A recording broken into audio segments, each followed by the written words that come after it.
Hi ನಮಸ್ತೆ. ಮಹಾರಾಜ trophy ಯಾರೆಲ್ಲ follow ಮಾಡಿದ್ರೆ ನಿಮಗೋಸ್ಕರ ಸ್ಪೆಷಲ್ ವಿಡಿಯೋ. ಅದರಲ್ಲೂ ಕೆಲವರು ಫಾಲೋ ಮಾಡಿಲ್ಲ, ಬಟ್ ಏನು ಅಪ್ಡೇಟ್ ಇದೆ ಅಂತ ನೀವು ಕೂಡ ಕ್ಯೂರಿಯಾಸಿಟಿ ಇರುತ್ತೆ. ನೆನ್ನೆ ಮ್ಯಾಚ್ ಗೆದ್ದಿದ್ದಾರೆ, ಐ ಥಾಟ್ ನೆನ್ನೆನೇ ರಾತ್ರಿ ಒಂದು ವೀಡಿಯೋ ಮಾಡೋಣ ಅಂತ. ಆಮೇಲೆ ಸ್ವಲ್ಪ ಬೇರೆ ಒಂದಷ್ಟು ಕೆಲಸಗಳಿಂದ ನಾನು ಕೂಡ ಬ್ಯುಸಿ ಇದ್ದೆ. ನಾವು ಇಟ್ಸ್ ಟೈಮ್ ನಮ್ಮ ಒಂದು ಕರ್ನಾಟಕ ಸ್ಟೇಟ್ ಕ್ರಿಕೆಟ್ಗೆ ನಮ್ಮ ಒಂದು ಪ್ರೀತಿಯನ್ನು ತೋರಿಸೋದಕ್ಕೆ. ಸೊ ನೆನ್ನೆ ಫೈನಲ್ ನಡೀತು ಶಿವಮೊಗ್ಗ ಯೋಧಾಸ್ ಹಾಗೆ ಕಲ್ಯಾಣಿ ಬೆಂಗಳೂರು ಬ್ಲಾಸ್ಟರ್ಸ್ ವಿರುದ್ಧ. ಇಡೀ ಒಂದು ಟೂರ್ನಮೆಂಟಲ್ಲಿ ಬೆಂಗಳೂರು ಬ್ಲಾಸ್ಟರ್ಸ್ ಆಡಿದಂಥ ರೀತಿ ಲೀಗಲ್ಲಿ 10 ಮ್ಯಾಚಲ್ಲಿ 9 ಮ್ಯಾಚ್ ಗೆಲ್ತಾರೆ. ಒಂದೇ ಒಂದು ಮ್ಯಾಚ್ ಸೋತಿದ್ದವರು ಮೈಸೂರು ವಾರಿಯರ್ಸ್ ವಿರುದ್ಧ ಮೈಸೂರಲ್ಲೇ. ಶುಭಾಂಗ್ ಹೆಗಡೆ ಅದ್ಭುತವಾಗಿ ಲೀಡ್ ಮಾಡಿದ್ರು. ಅವರ ಎಂಟೈರ್ ಟೀಮ್, ಪ್ರವೀಣ್ ದುಬೆ, ಸಮಿತ್ ದ್ರಾವಿಡ್, ವಿದ್ವತ್ ಕಾವೇರಪ್ಪ, ರೋಹನ್ ಪಾಟೀಲ್, ಹಾಗೆ ಸ್ಟಾರ್ಟಿಂಗಲ್ಲಿ ಬರುವಂಥ ಭುವನ್ ರಾಜು ಎಲ್ಲರೂ ಕೂಡ ಸಖತ್ತಾಗಿ ಆಡಿದ್ರು. ಆದರೆ ನೋಡಿ, ಇಡೀ ಟೂರ್ನಮೆಂಟ್ ಡಾಮಿನೇಟಿಂಗ್ ಮಾಡಿದಂಥ ಒಂದು ಟೀಮ್ ಎಲ್ಲೋ ಒಂದು ಕಡೆ ಒಂದು 6 ರನ್ಸ್ ಹೊಡಿತಾ ಇತ್ತು ನನಗೆ. ಇಡೀ ಟೂರ್ನಮೆಂಟ್ ಲೀಗ್ ಚೆನ್ನಾಗಿ ಆಡಿದ್ದಾರೆ, ಬಟ್ ಏನಾದರೂ ಫೈನಲ್ ಇದರಲ್ಲಿ ಕೈ ಕೊಟ್ಟರೆ ಹೇಗೆ ಅಂತ ಒಂದು 6 ರನ್ಸ್ ಹೊಡಿತಾ ಇತ್ತು. ಬಟ್ ಅದನ್ನು ಮಾಡಿದ್ರು ನೆನ್ನೆ. ಬಟ್ ಶಿವಮೊಗ್ಗ ಯೋಧಾಸ್ ಆಡಿದಂಥ ರೀತಿ ಇದೆಯಲ್ಲ, ಅದ್ಭುತ. ಸೊ ಫಸ್ಟಿಗೆ ನಾನು ಕಲ್ಯಾಣಿ ಬೆಂಗಳೂರು ಬ್ಲಾಸ್ಟರ್ಸ್ ಹೇಗೆ ಆಡಿದ್ರು ಅಂತ, ಅವರಲ್ಲಿ ಮೇಯ್ನ್ ಅವ್ರದ್ದೊಂದು ಥೀಮ್ ಇದ್ದಿದ್ದೆ ಓಪನರ್ಸ್ ಭುವನ್ ರಾಜು ಹಾಗೆ ಭುವನ್ ಮೋಹನ್ ರಾಜು, ರೋಹನ್ ಪಾಟೀಲ್ ಅದ್ಭುತವಾಗಿ ಒಂದು ಸ್ಟಾರ್ಟಿಂಗ್ ಕೊಡ್ತಾ ಇದ್ರು ಅವರಿಗೆ ಒಂದು ಪ್ಲ್ಯಾಟ್ಫಾರ್ಮ್. ಆದರೆ ಫಾರ್ ದ ಫಸ್ಟ್ ಟೈಮ್ ಅನಿಸುತ್ತೆ ಇಡೀ ಇದರಲ್ಲಿ, ಕೆಲವೊಂದು ಸಲ ವಿಕೆಟ್ ಹೋಗಿದೆ ಆ ಥರ. ಬಟ್ ಭುವನ್ 23ಕ್ಕೆ ಔಟ್ ಆಗ್ತಾರೆ, 10 ಬಾಲಿಗೆ 23. ರೋಹನ್ ಪಾಟೀಲ್ 11ಕ್ಕೆ ಔಟ್ ಆದರು. ಅದಾದಮೇಲೆ KL ಶ್ರೀಜಿತ್ ನನಗೆ ಈ ಒಂದು ಮಹಾರಾಜ ಟ್ರೋಫಿಲೇ ಅವ್ರಿಗೇನು ವಾಟ್ ಈಸ್ ನೋನ್ ಫಾರ್ ಆ ಥರ ಆಟ ಆಡಲಿಲ್ಲ ಅಂತ ಅನಿಸ್ತು. ಈ ಡಿಸಪಾಯಿಂಟೆಡ್ ಮೀ ವೆರಿ ಮಚ್. ಅವರ ಆಟ ನೆನ್ನೆ ಆದರೂ ಅಟ್ಲೀಸ್ಟ್ ಫೈನಲಲ್ಲಿ ಬೇಕಾಗಿತ್ತು. KL ಶ್ರೀಜಿತ್ ಡಕ್ಔಟ್ ಆಗ್ತಾರೆ. ಅನ್ಫಾರ್ಚುನೇಟ್ ರನ್ಔಟ್ ಅದು. ಯಶೋವರ್ಧನ್ ಪರಂತಾಪ್ ಬೌಲಿಂಗ್ ಮಾಡಿ ವಾಪಸ್ ಬಾಲ್ ಹಿಡಿದು ಅಲ್ಲೇ ವಿಕೆಟ್ ಹೊಡಿತಾರೆ. ಫಾಲೋ ಥ್ರೂನಲ್ಲೇ ವಿಕೆಟಿಗೆ ಥ್ರೋ ಹೊಡೆದಾಗ ರನ್ಔಟ್ ಆಗ್ತಾರೆ. ಬಟ್ ನೆನ್ನೆ ಅದ್ಭುತವಾಗಿ ಆಡಿದ್ದು ಒಂದು ಸಮಯೋಚಿತ ಆಟ ಅಂತಂದರೆ ಸಮಿತ್ ದ್ರಾವಿಡ್ 37 ಬಾಲಿಂಗ್ 37 ರನ್, 4 ಬೌಂಡ್ರಿ, 1 ಸಿಕ್ಸ್. ಸ್ವಲ್ಪ ಸ್ಟ್ರೈಕ್ ರೇಟ್ ಜಾಸ್ತಿ ಇದ್ದಿದ್ರೆ ಚೆನ್ನಾಗಿರೋದು. ಅದನ್ನು ಫಾಲೋ ಮಾಡಬೇಕು ಸಮಿತ್.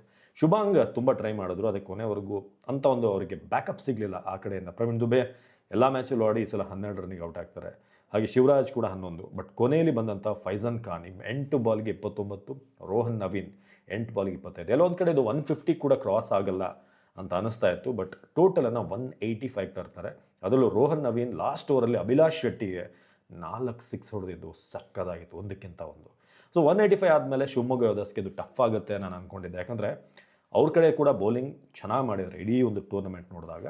But Lavneet Sisodia, this man is hats off. ನಾವು ರಜತ್ ಪಟಿದಾರ್ ಅವ್ರನ್ನ ಇಂಜುರಿ ರಿಪ್ಲೇಸ್ಮೆಂಟ್ ಇವ್ರಿಗೆ ಬಂದಿದೆ ಅಲ್ವಾ, ಲವ್ನೀತ್ ಸಿಸೋಡಿಯಾಗೆ. ನಮ್ಗೆ ಅನ್ಸಿರ್ಬೋದೇ ಲವ್ನೀತ್ ಹೋದ, ರಜತ್ ಬಂದಿದ್ದು ನಮ್ಗೆ ಒಳ್ಳೆಗಾಯಿತು, ಲವ್ನೀತ್ ಸಿಸೋಡಿಯಾ ಹೋದರೂ ಪರವಾಗಿಲ್ಲ, ನಮಗೆ ರಜತ್ ಬಂದ್ರಲ್ಲ ಅಂತ. But to be honest, Lavneet Sisodia ಆಟವನ್ನು ನೋಡಿದಂಥವ್ರು ಫ್ಯಾನ್ ಆಗಿಬಿಡ್ತೀರ, ನಿಜವಾಗ್ಲೂ ಫ್ಯಾನ್ ಆಗಿಬಿಡ್ತೀರ. ಯಾಕಂತಂದರೆ ಅಷ್ಟು ಪರ್ಫೆಕ್ಟ್ ಆದಂಥ ಪ್ಲೇಸ್ಮೆಂಟ್, ಅಂಥ ಟೈಮಿಂಗ್, ಯಾವುದೂ ಕೂಡ ಅವರು ರಶ್ ಮಾಡಲ್ಲ. ಸ್ಲ್ಯಾಶ್ ಅಂದರೆ ತುಂಬ ಈ ಸ್ಲಾಗ್ ಮಾಡೋದು ಅಂತ ಹೇಳ್ತಾರೆ, ಆ ಥರದಲ್ಲ. ಪರ್ಫೆಕ್ಟ್ ಶಾಟ್ಗಳು, ಟೈಮಿಂಗ್ ಇರ್ಬೋದು, ಯಾವ ಪ್ಲೇಸ್ಮೆಂಟ್, ಮೂಲೆ ಹೊಡಿತಾ ಇದ್ರು.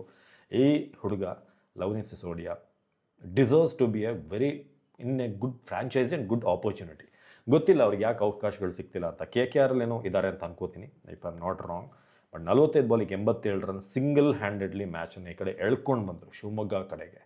ಅವ್ರ ಜೊತೆಗೆ ತುಷಾರ್ ಸಿಂಗ್ ಸ್ಟಾರ್ಟಿಂಗ್ ಔಟ್ ಆಗ್ತಾರೆ, ಆದರ್ಶ್ ಪ್ರಜ್ವಲ್ ಔಟ್ ಆಗ್ತಾರೆ. ನವೀನ್ MG ಒಳ್ಳೆ ಒಂದು ಕ್ಯಾಮಿಯೋ ಥರ ಆಡ್ತಾರಲ್ಲಿ 24 ರನ್. ಅನೀಶ್ KV ಕೊನೆಯಲ್ಲಿ ಬಂದು ಸಖತ್ತಾಗಿ ಆಡಿದ್ರು. ಅಷ್ಟೊತ್ತಿಗಾಗಲೇ ಮ್ಯಾಚ್ ಈ ಕಡೆ ಶಿಫ್ಟ್ ಆಗಿತ್ತು ಅಂತ ಹೇಳ್ಬೋದು. But Lavneet Sisodia as a captain, as a player, ನಾನು ನಿಮ್ಮ ಫ್ಯಾನ್ ಆದೆ. ಕಳೆದ 2 ಮ್ಯಾಚಲ್ಲೂ ನಾನು ನೋಡಿದ್ರೆ ಅಂಥ ಜವಾಬ್ದಾರಿಯುತ ಆಟ. But over all congratulation Shivamogga Yodhas. ನಮ್ಮ ಭರತ್ ಚಿಪ್ಲಿ ಹಾಗೆ ಜಾನಿ ಅವರಿಬ್ಬರು ಕೂಡ ಈ ಟೀಮಲ್ಲಿ ಸಪೋರ್ಟ್ ಸ್ಟಾಫಲ್ಲಿ ಇದ್ದಾರೆ. ಸೊ ಕಂಗ್ರ್ಯಾಚುಲೇಷನ್ ಶಿವಮೊಗ್ಗ, ಅದ್ಭುತವಾಗಿ ಆಡಿದ್ರಿ. ಬೌಲಿಂಗ್ ಬ್ಯಾಟಿಂಗ್ ಎರಡು. ಅಭಿಲಾಷ್ ಶೆಟ್ಟಿ ನಂಗೆ ತುಂಬ ಇಂಪ್ರೆಸ್ ಮಾಡಿದ್ರು ನಿನ್ನೆ ಲಾಸ್ಟ್ ಓವರ್ ಒಂದು ಬಿಟ್ಟರೆ. But over all the best. ಈ ಟೀಮ್ ಯಶ್ರಾಜ್ ಪೂಂಜಾ ಹಾಗೆ ಸ್ಮರಣ್ ರವಿಚಂದ್ರನ್ ಕ್ಯಾಪ್ಟನ್ ಇಬ್ಬರು ಕೂಡ ಇಲ್ಲದೆ ಶಿವಮೊಗ್ಗ ಗೆದ್ದಿದೆಯಲ್ಲ, ಇದೊಂದು ದೊಡ್ಡ ಸಾಧನೆ. Very good.